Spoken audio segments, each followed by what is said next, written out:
Hi friend, welcome to classmate classes online. Classmate classes online channel में आपका बहुत बहुत स्वागत है। तो फ्रेंड, आज की वीडियो में मैं आपको एक ऐसे स्टूडेंट के बारे में बताऊंगा जिसे सुनकर आप ये नहीं कहेंगे कि मुझसे नीट एग्ज़ाम क्वालिफाई नहीं होगा। तो फ्रेंड, चलिए वीडियो को स्टार्ट करते हैं। तो ये जो कहानी है, ये रियल कहानी है। हमारे यहाँ मुजफ्फरनगर के लतीफ़ा नगर गाँव की कहानी है। रागिनी एक क्लास 10th की स्टूडेंट है। उसका बोर्ड का एग्जाम है। वह बोर्ड एग्जाम के डर से बहुत ज़्यादा पढ़ती थी। उसे लगता था कहीं उसके कम नंबर न आ जाए।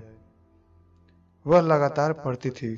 उसके दिमाग में रात दिन एग्जाम व उसके तैयारी में जुटी रहती थी।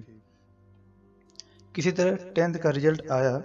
वह बहुत खुश हुई क्योंकि वह फर्स्ट डिवीजन से अच्छे नंबर से पास हुई। अब उसके अगले क्लास के लिए बायोलॉजी या मैथ में से कुछ को चूज करना था। वह एक डॉक्टर बनना चाहती थी।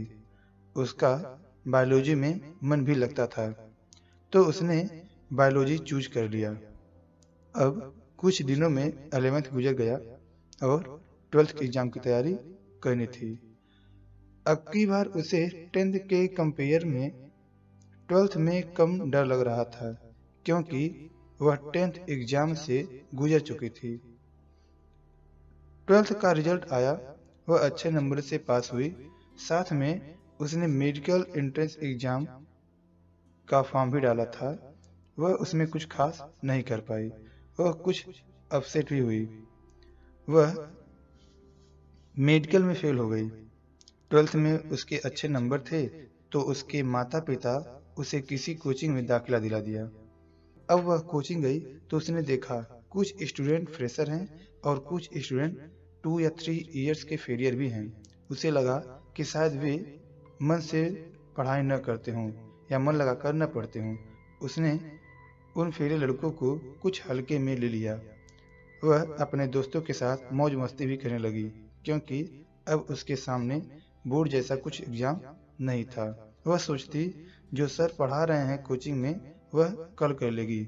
आज कम ही पढ़ते हैं, कल ज़्यादा पढ़ लेंगे। ऐसे वह समय को टालने लगी। लेकिन कब तक?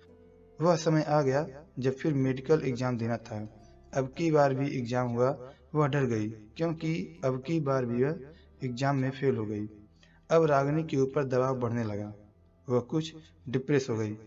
फिर भी किसी तरह उसके माता पिता ने उसका दाखिला कोचिंग में कराया। अब वह पहले से सतर्क हो गई। वह मेहनत करने लगी। कोचिंग में जितना पढ़ाया जाता था उसको भी साथ में कवर करने लगी। रात दिन मेहनत करने के बाद उसे लगा कि जितने भी दोस्त यार हैं उनको भी छोड़ दिया जाए और मोबाइल या सोशल मीडिया से भी दूरी बना लिया जाए।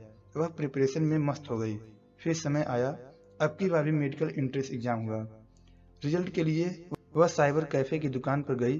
अब वह रो नंबर बोली और अपना रिजल्ट चेक किया, तो अब की बार वह सिर्फ कुछ नंबरों से फेल हो गई।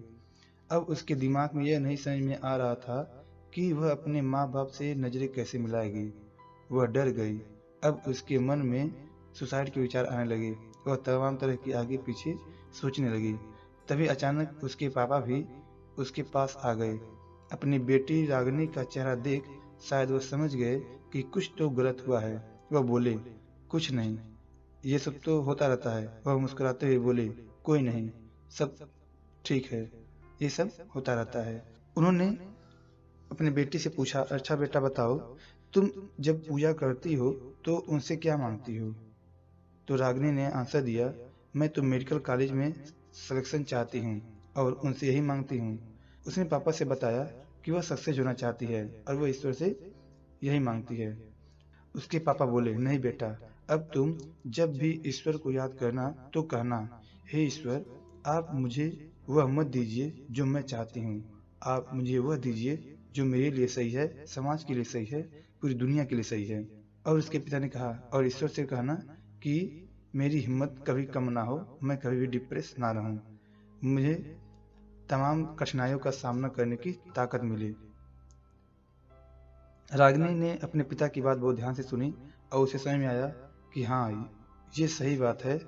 और वह जो है फिर से रिवीजन करना उसी समय से, उसी दिन से स्टार्ट कर दिया।